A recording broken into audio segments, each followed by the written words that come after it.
Welcome to జనం మాట. నేను మీ చంద్ర. ఈనాడు ఆంధ్రజ్యోతి జగన్మోహన్ రెడ్డి గారి ప్రభుత్వం గురించి ఏం రాశారు, ఎన్నికల దగ్గర పడుతున్న కొద్దీ ఇలాంటి వార్తలు ఎందుకు రాస్తున్నారో విశ్లేషణ చేసే ప్రయత్నం చేస్తాం. ఈనాడు వార్తాపత్రిక తీసుకొని వస్తే కాపులకు జగన్ దగా అంటూ ఒక వార్త రాశారు.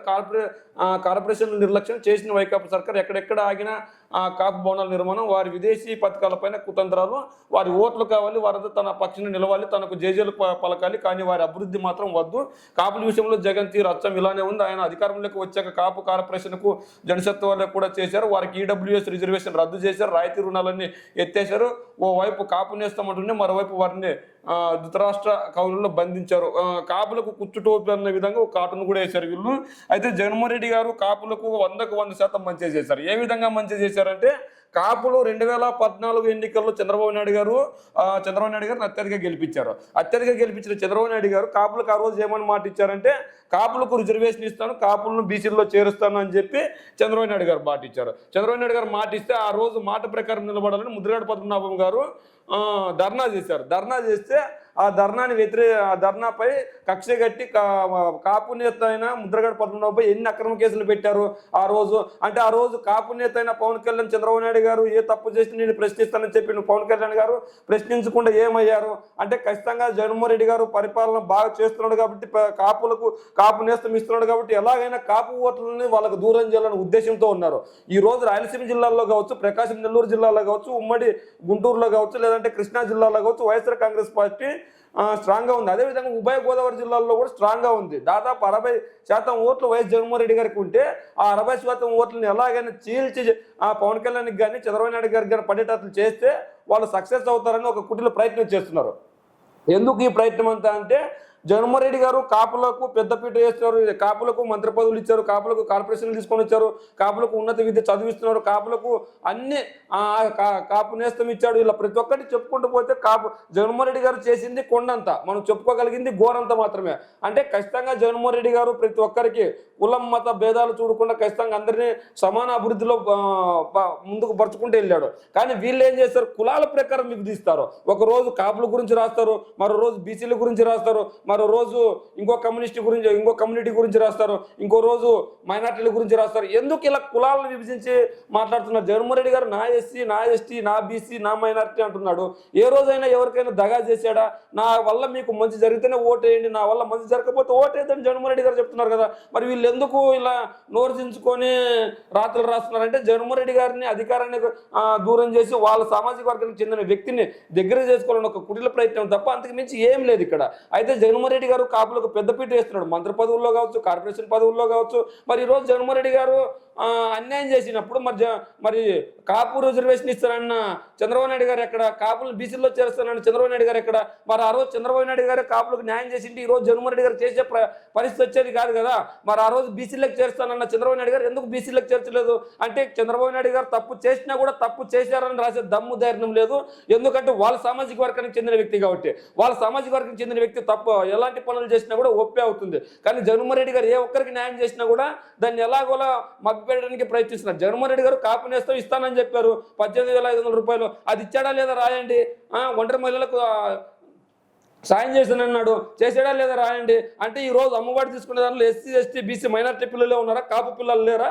అంటే కాపు పిల్లలు చదువుకోవట్లేదా? కాపు పిల్లలకి ఇంగ్లీష్ మీడియాన్ని దగ్గరికి తీసుకొని ఇచ్చిన దాఖలాలు లేవా? అంటే కేవలం జగన్మోహన్ రెడ్డి గారిని ఎలాగైనా మభ్యపెట్టి దించాలని చెప్పేసి, ప్రజలను మభ్యపెట్టి దించాలనే ప్రయత్నం చేస్తున్నారు తప్ప అందుకు మించి లేదనిపిస్తుంది. నిజంగా జగన్మోహన్ రెడ్డి గారు మంచి పరిపాలన చేశారు. మంచి పరిపాలన చేయకపోతే ఈ రోజు వీళ్ళు ఎందుకు గొంతు దించుకొని ఇలా రాయాల్సి వస్తుంది? ప్రజలకే తెలుస్తుంది కదా. ఆ రోజు చంద్రబాబు నాయుడు గారు 2014 నుంచి 2019 వరకు అధికారంలో ఉన్నప్పుడు ప్రజా వ్యతిరేకత ఉంది కాబట్టి ప్రజలు ఆ రోజు బ్రహ్మరథం పట్టారు జగన్మోహన్ రెడ్డి గారికి. మరి ఈ రోజు బ్రహ్మరథం ఎందుకు పట్టట్లేదు ప్రతిపక్షాలకి? ఈ రోజు ఒక సింగిల్గా ఏ పార్టీ ఎందుకు రాలేకపోతుంది? మరి సింగిల్గా మీరు నిజంగా కాపులకి టీడీపీ న్యాయం చేసింటే సింగిల్గా రావచ్చు కదా. మరి కాపు నేతలను కాపు పార్టీ అయిన జనసేన పార్టీని అడ్డు పెట్టుకుని ఎందుకు రావాల్సి వస్తుంది ఈ రోజు? అంటే కేవలం జగన్మోహన్ రెడ్డి గారిని గద్దె దించడానికే తప్ప అందుకు మించి లేదు.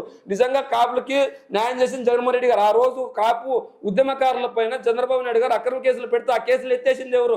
జగన్మోహన్ రెడ్డి గారు కదా. ముద్రగడ పద్మనాభం గారు రైలు దగ్గర ధర్నా చేస్తే దానికి కారణం ముద్రగడ పద్మనాభం గారు అని ఆయన కేసులో పెట్టారా లేదా? ముద్రగడ పద్మనాభం గారు భార్యను ఒక లేడీ అనుకుని చూడకుండా ఆ భార్యని హింసించింది ఎవరు? ఒక కాపు మహిళను చూడకుండా హింసించింది ఎవరు? టీడీపీ పార్టీ పార్టీ ఉన్నప్పుడు, టీడీపీ పార్టీ అధికారంలో ఉన్నప్పుడు కదా. అంటే కాపు యువతను అన్యాయం చేసింది ఎవరు? టీడీపీ పార్టీ కదా. అంటే ఖచ్చితంగా ముమ్మాటికి టీడీపీ పార్టీ. ఎందుకంటే దగాలు చేస్తుంది.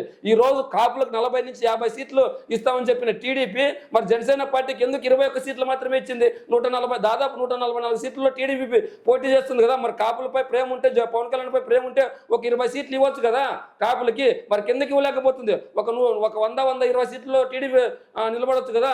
ఎట్టకేలకు వాళ్ళని నిర్వీర్యం చేసే ప్రయత్నం చేస్తున్నారు తప్ప అంతకు మించి లేదు. నిజంగా జగన్మోహన్ రెడ్డి గారు కాపులకు పెద్దపీట వేశారు.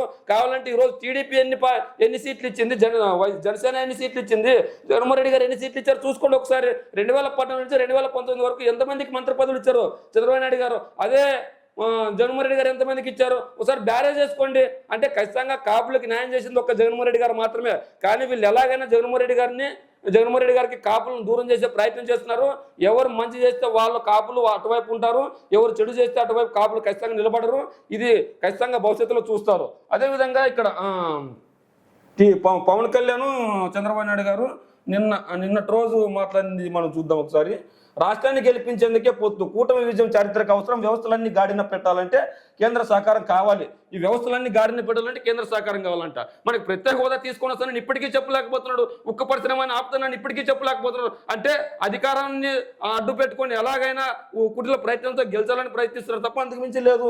జగన్ విధ్వంసం నుంచి ప్రజలను కాపాడదాం. ఎవరు విధ్వంసం చేశారు? 2014లో అధికారంలోకి వచ్చిన తర్వాత అమరావతి భూకుంభకోణం నీ చుట్టూ ఎందుకు తిరుగుతుంది? 2014లో అధికారంలోకి వచ్చిన తర్వాత 19లో దిగిపోయిన తర్వాత అన్ని భూకుంభకోణాలు ఎందుకు బయటకు వస్తున్నాయి? కుంభకోణాలు ఎందుకు బయటకు వస్తున్నాయి? అన్ని ఆరోపణలు ఎందుకు వస్తున్నాయి? మీకు నిజాయితీ సిద్ధశుద్ధి ఉంటే ఈడీ ఎంక్వైరీ అండి, సిబిఐ ఎంక్వైరీ అని అడగొచ్చు కదా. దేశంలో అత్యున్నత విలువ కలిగిన సంస్థల్ని ఎంక్వైరీ చేయొచ్చు అడగొచ్చు కదా. మరి ఎందుకు అడగలేకపోయారంటే ఖచ్చితంగా విభేదాల పక్కన పెట్టి కలిసి పని చేయండి. కార్యకర్తలకు చంద్రబాబు దిశానిర్దేశం అంట. మనోభావాలు దెబ్బతిన్న పని చేసి ఈరోజు దిశానిర్దేశం అని మాట్లాడుతున్నారు. అదేవిధంగా రౌడీల చేతుల్లో నుంచి రాజ్యం తీసేద్దాం. ఎవరు రౌడీలు? పొద్దున్న లేస్తే మైక్ దగ్గర చూక అరే జగన్, ఒరే జగన్ మాట్లాడేది నువ్వు అంటావు. నువ్వు రౌడీ, జగన్ రౌడీ అంటే పేద ప్రజలకు మంచి చేయాలనేవాడు జగన్ రౌడీ అవుతాడా? అమ్మఒడి ఇవ్వాలనేవాడు జగన్ రౌడీ అవుతాడా? తెలుగు మీడియం పోతో పాటు ఇంగ్లీష్ మీడియాన్ని ఇచ్చినవాడు రౌడీ అవుతాడా? జగనన్న విద్యాదీవుని ఇచ్చినవాడు రౌడీ అవుతాడా? నాడు నేడు తీసుకొచ్చిన వాడు రౌడీ అవుతాడా? ఉద్యోగాలకు ఇవ్వాలని చెప్పి సచివాలయ వ్యవస్థను తీసుకొచ్చిన వాడు రౌడీ అవుతాడా? వాలంటీర్ వ్యవస్థను తీసుకొచ్చిన వాడు రౌడీ అవుతాడా? రైతు భరోసా కేంద్రాలు తీసుకొచ్చిన వాడు రౌడీ అవుతాడా? అదేవిధంగా ఎన్నో సంక్షేమ పథకాలు తీసుకొచ్చిన వారు రౌడీ అవుతాడా? మెడికల్ కాలేజీలు తీసుకొచ్చిన వారు రౌడీ అవుతాడా? ఎవరు రౌడీ అవుతారు? నువ్వు రౌడీ అవుతావు. ఒక మహిళను చంపిన వాళ్ళ రౌడీ అవుతారు. ఈరోజు సోషల్ మీడియాలో ఎంతమంది ట్రోల్ చేశారు ఆ మహిళను చంపింది ఎవరు? ఈ రోజుకైనా ప్రశ్నించావా? మరి పవన్ కళ్యాణ్ ప్రశ్నించడానికే పార్టీ పెట్టావు కదా. చంద్రబాబు నాయుడు గారు ఎలాగో ప్రశ్నించారు, మీరైనా ప్రశ్నించాలి కదా. ఒక మహిళ చనిపోయింది, ఆ మహిళపై అసభ్యకరంగా కామెంట్లు చేశారా లేదా? మరి అసభ్యకరంగా కామెంట్లు చేయాల్సిన పరిస్థితి వచ్చింది. మరి వాళ్ళందరినీ చంపింది ఎవరు? ఈరోజు TDP social media, Janasena social media కదా. మీరు రౌడీలు, మీరు దౌర్జన్యకోరులు. అలాంటి పరిస్థితి ఎందుకు వచ్చింది? మరి అసాధ్యమయ్యే పొత్తును సుసాధ్యం చేశారు. జగన్తో పాటు ఆయన జలగాలను ఓడిద్దాం. మే 15 నాటికి వైకాపా విముక్తి ఆంధ్రప్రదేశ్ తద్దాం. భీమవరం వీధి రౌడీని సాగనంపుదాం. జనసేన అధ్యక్షుడు పవన్, మాజీ ఎమ్మెల్యే రామాంజనేయులు పార్టీలో చేరిక. భీమవరంలో పోటీ చేస్తావో కాకినాడలో పోటీ చేస్తావో నీకే తెలీదు. ఆయన పైన నీకంతా ఉంటే ఒంటరికే వచ్చి ఢీకొనొచ్చు కదా ఆయన్ని. అంటే ఆయన ఢీకొనే దమ్ము ధైర్యం లేదు. కానీ ఇది ఇంకో వార్త ఏం రాశారు? వైకాపాలో కొట్లాట, టికెట్ల విషయంలో పలువురు అసంతృప్తి. మంత్రి రజనీ 6.5 కోట్లు ఎగ్గొట్టారంటే చిలుకలూరిపేట సమన్వయకర్త రాజేష్ ఆరోపణ. రాజుల టికెట్పై జగన్ పునరాలోచించుకోవాలి. ఎమ్మెల్యే రాపాక సూచన. ఏదైతే వాళ్ళ పార్టీలు అంతర్గత విషయాలు వాళ్ళ ఇష్టము. వాళ్ళు ఏమన్నా పార్టీకి జగన్మోహన్ రెడ్డి గారికి వ్యతిరేకంగా మాట్లాడారా? ఈ రోజు దాదాపు 40 మందికి టీడీపీ నాయకులకి టికెట్లు రాకపోతే వాళ్ళు అసంతృప్తిగా ఉన్నారు. మన వారి గురించి ఎందుకు మాట్లాడట్లేదు? ఈ రోజు పటేల్ శ్రీరామ్ అనే వ్యక్తి ధర్మవరంలో నేను పోటీ చేస్తున్నానని చెప్పి, ధర్మవరం టికెట్ నీకే అని చెప్పి నమ్మబలికి ఆయన్ని చాలా సంవత్సరాలు 2014, 2019 ఎన్నికల్లో పార్టీ ఓడిపోయినప్పటి నుంచి ఆయన్ని చేసిన తర్వాత ఆయన ఈరోజు పార్టీ కోసం కష్టపడితే ఆయనకి టికెట్ లేదు. మరి ఆయన సంతృప్తిగా ఎలా ఉంటాడు? మరి ఎందుకు అలాంటి వార్తలు రావట్లేదు? మరి సూర్యనారాయణ అనే వ్యక్తి పెనుగొండకి వెళ్తుంటే ఆయన అద్దాలన్నీ పగలగొట్టారు. మరి అవి ఎందుకు రాయలేదు? మరి అద్దాలు పగలగొట్టారు, కారు అద్దాలన్నీ పగలగొట్టారు, ఒక కార్లు మాత్రమే మినహాయించారని. అంటే ఇక్కడ కుటిల ప్రయత్నాలు తప్ప ఏమీ లేవు. జగన్మోహన్ రెడ్డి గారు ఖచ్చితంగా అందరినీ సమన్వయపరుచుకొని ముందుకెళ్తున్నారు. కానీ వీళ్ళు ఏం చేస్తున్నారంటే జగన్మోహన్ రెడ్డి గారికి వ్యతిరేకంగా పనిచేస్తున్నారు. జగన్మోహన్ రెడ్డి గారికి లేని వ్యతిరేకతను సృష్టించాలని ప్రయత్నిస్తున్నారు. ఎన్ని కుయుక్తులు పోయినా జగన్మోహన్ రెడ్డి గారు మళ్ళీ అధికారంలోకి వచ్చేది మాత్రం ఖాయం. ఎందుకంటే జగన్మోహన్ రెడ్డి గారికి స్టార్ క్యాంపెయినర్ లేకపోయినా మీరు చంపిన మహిళ ఎవరైతే ఉన్నారో అలాంటి మహిళ ఇంకా ఉన్నారు. ఇంకోటి, జనం డబ్బు జగన్ డబ్బు అంట. డిజిటల్ కార్పొరేషన్లకు సొమ్ములు కుమ్ముడు. ఈ ఏడాది ఇప్పటికీ 100 కోట్లు, మరో 40 కోట్లు కావాలన్న ఎండి వెంటనే 20 కోట్లు ఇచ్చేసిన సర్కార్. ప్రభుత్వ సంస్థగా డిజిటల్ కార్పొరేషన్ చేసింది జగన్ భజన. విపక్షాలపై దూషణలు, పేటీఎం బ్యాచ్, కూలీ మీడియాకు ఇక్కడ నుంచే సొమ్ములు. ఇక్కడ వైసీపీ సోషల్ మీడియా ఉద్యోగాలు, ప్రభుత్వం ధనంతో వైసీపీ ప్రచారం. బీసీని మార్చేసి ఓసీకి వైసీపీలో మార్పులు. ఎన్నికలకు ముందు నిలకడలేని జగన్ నిర్ణయాలు. పేటకు మేయర్ మనోహర్, గాజువాకు గుడివాడ ఇద్దరితో తాజాగా లిస్టు విడుదల. డబ్బుతో సిద్ధం. ఓటరుకు 1000 ఎంపీ ఎంపీవీ ఫోటోతో ఇంటికి కార్డులు పంపిన ఆ కార్డు తీసుకుని సిద్ధం. సభ వేద వద్దకు వచ్చే పురుషులకు డబ్బులు ఇస్తామని హామీ అంట. ఏదైతే సర్వం మాయ. హైకోర్టు జడ్జిలను దూషించి జైలుకు వెళ్లిన 2 వ్యక్తులు డిజిటల్ కార్పొరేషన్ ఉద్యోగులు. తాడేపల్లి వైసీపీ ఆఫీస్ వద్ద ఒక వార్త రాసుకొచ్చారు. ఏంటంటే డిజిటల్కి సంబంధించిన ఒక వార్త రాసుకొచ్చారు. ఇప్పుడు వీళ్ళు ఏం లేదు, జగన్మోహన్ రెడ్డి గారి గురించి ఎలాగైనా చెప్పడానికి ఏం లేదు కాబట్టి ఇలాంటి ఆరోపణలు అన్నా చేస్తే కొంతమంది అయినా నమ్మే పరిస్థితి ఉంటుంది. ఆ కొంతమంది అయినా మన వైపు తిప్పుకునే ప్రయత్నం చేస్తున్నారు తప్ప ఇంకేం లేదు. అయితే జగన్మోహన్ రెడ్డి గారి ప్రభుత్వం గురించి ఎవరికి ఎటువంటి డోకా లేదు. మళ్ళా జగన్మోహన్ రెడ్డి గారు అధికారంలోకి రావడానికి సిద్ధంగా ఉన్నాడు. ఎందుకంటే ఆయన మంచి చేసింది పెద్దలకు కాదు, పేదలకు మంచి చేశాడు. పేదలకు మంచి చేసి పేదల మనసుకు గెలుచుకున్నాడు. కానీ ఆ పేదల మనసుని చంద్రబాబు నాయుడు గారు ఎందుకు గెలుచుకోలేకపోయి ఇప్పటికీ వీళ్ళు చెప్పలేకపోతున్నారు. అంటే ఖచ్చితంగా జగన్మోహన్ రెడ్డి పేదల మనిషి, టీడీపీ పెద్దల మనిషి అని మనకు అర్థమైపోతుంది. అంటే ఖచ్చితంగా జగన్మోహన్ రెడ్డి అందరి మనిషి కాబట్టి ఈరోజు జగన్మోహన్ రెడ్డి గారిని దూరం చేయాలని చూస్తున్నారు తప్ప అంతకు మించి ఏం లేదు. వీళ్ళు ఎన్ని కుటిల ప్రయత్నాలు చేసినా వచ్చే ఎన్నికల్లో జగన్మోహన్ రెడ్డి అఖండ మెజారిటీతో గెలవడం ఖాయం. ఎందుకు వీళ్ళు డిజిటల్ సంబంధించింది రాశారు, మరి వీళ్ళకి డిజిటల్కి సంబంధించి రాస్తే మరి ఎందుకు జగన్మోహన్ రెడ్డి గారు మరి వీళ్ళు ప్రకటనలు లేదా ఆ రోజు 2014, 2019 ఎన్నికల్లో ఉన్నప్పుడు ఆ ప్రభుత్వం ప్రకటనలు ఇచ్చడంలో, ఏ ప్రభుత్వమైనా ప్రకటనలు ఇచ్చడంలో తప్పు లేదు. ఈరోజు మన పక్క రాష్ట్రమైన తెలంగాణలో కూడా రేవంత్ రెడ్డి అడ్వర్టైజ్మెంట్లు ఇస్తున్నాడు ఆయన చేసిన మంచి గురించి. ఆయన 100 రోజులే ఇంకా ముఖ్యమంత్రి అయ్యి, మరి 6 నెలలు అవుతుంది దాదాపు 6 నెలలు అవుతుంది. 6 నెలలకే ఆయన పబ్లిసిటీ చేసుకుంటున్నాడు. మరి ప్రభుత్వం ఎందుకు ఇవ్వకూడదు? మరి ఇక్కడ మనం ఈ వార్త చదువుతున్నాం. ఇక్కడ తాడేపల్లి వైసీపీ ఆఫీస్ వద్ద కూల్ డ్రింక్ షాప్ నడుపుతున్న దంపతులకు డిజిటల్ కార్పొరేషన్ ద్వారా జీతాలు అందుతున్నాయంట. తాడేపల్లి వైసీపీ ఆఫీస్ వద్ద కూల్ డ్రింక్ షాప్ నడుపుతున్న దంపతులకు డిజిటల్, అసలు కూల్ డ్రింక్ షాప్ వెళ్ళి తాడేపల్లి ఆఫీస్ దగ్గర కాబట్టి చూసుకోండి.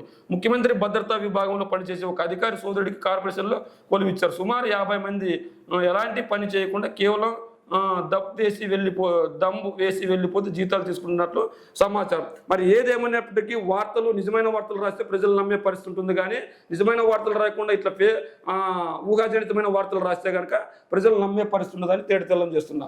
అదేవిధంగా ఇక్కడ ఇంకోటి మనం ఇక్కడ వార్త చూసుకున్నట్లయితే టీచర్లకు నగదు బదిలీలు, ఒక్కొక్కరికి 5 లక్షల ముడుపు, లేక ఎన్నికల ముందు కోట్లలో వ్యాపారం, కీలక నేత అధికారుల హస్తం, 1400 మందికి స్థానచలనం, నేడు రేపు ఉత్తర్వులు, బదిలీ మార్గదర్శకాలకు పాత్ర ఏదైతే ఉందో దాన్ని ఎందుకంటే హర్యానా సీఎంగా నాయబ్ సేని రక్షణలో సోలంబోన టికెట్లు ఇచ్చి ఇస్తానని రజనీ 6.5 కోట్లు తీసుకున్నారు. ఇప్పుడు పేట నుంచి తప్పించారు. డబ్బులు తిరిగి ఇవ్వాలని సజ్జల వద్ద పంచాయతీ పెడితే 3.5 కోట్లు ఇచ్చారు. మంత్రి విడుదలపై రాజేష్ నాయుడు ఫైర్. పార్టీ బతకాలంటే సజ్జలను మార్చండి. మరి రాజేష్ను ఏదైతే వీళ్ళు జగన్మోహన్ రెడ్డి గారికి ఎవరైతే నమ్మకస్తులు ఉంటారో ఆ నమ్మకస్తులను దూరం చేయాలనే ప్రయత్నం తప్ప అంతకు మించి ఏం లేదు. నిజంగా సజ్జల రామకృష్ణారెడ్డి గారు ఈరోజు జగన్మోహన్ రెడ్డి గారికి ప్రధాన సలహాదారుడు. ఆయన దోచుకోవాలనుకుంటే ఇట్లాంటి నాయకుల దగ్గర ఎందుకు దోచుకుంటాడు?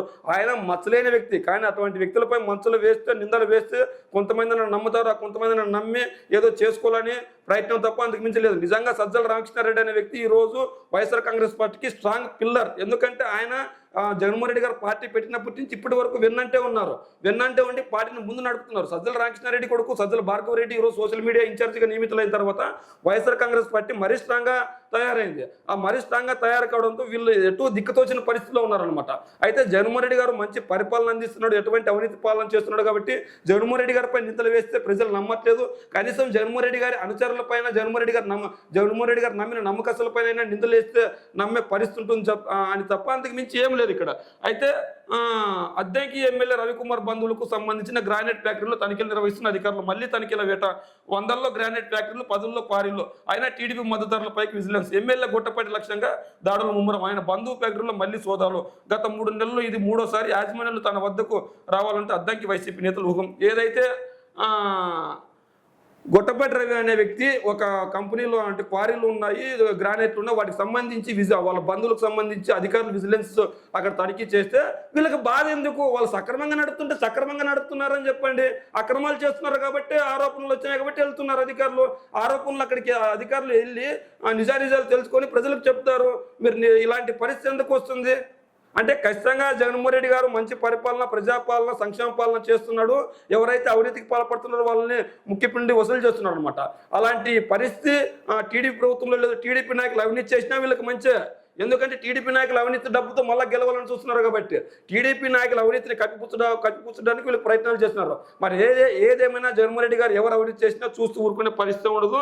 మరి అదేవిధంగా ఎన్నికల డిఎస్సి పోలింగ్ సమయంలో పరీక్షలు ఈ నెల 30 నుంచి ప్రారంభం. ఏదైతే కోర్టు ఉత్తర్వుల్ని వీళ్ళు ఫాలో చేసి జగన్మోహన్ రెడ్డి గారు ప్రభుత్వం ఈ తేదీలను మార్చింది. అంతేగాని జగన్మోహన్ రెడ్డి గారు ఉన్నట్లుండి మార్చలేదు. ఏదైతే మళ్ళా ఇది నవశకం పొత్తు టార్గెట్ 160 లక్ష కలిసి పనిచేస్తాం. చంద్రబాబు నాయుడు ఉమ్మడి సభను జయప్రదం చేయాలి, శిథిల రాష్ట్రాన్ని నిలబెట్టడానికి ఇది తొలి అడుగు.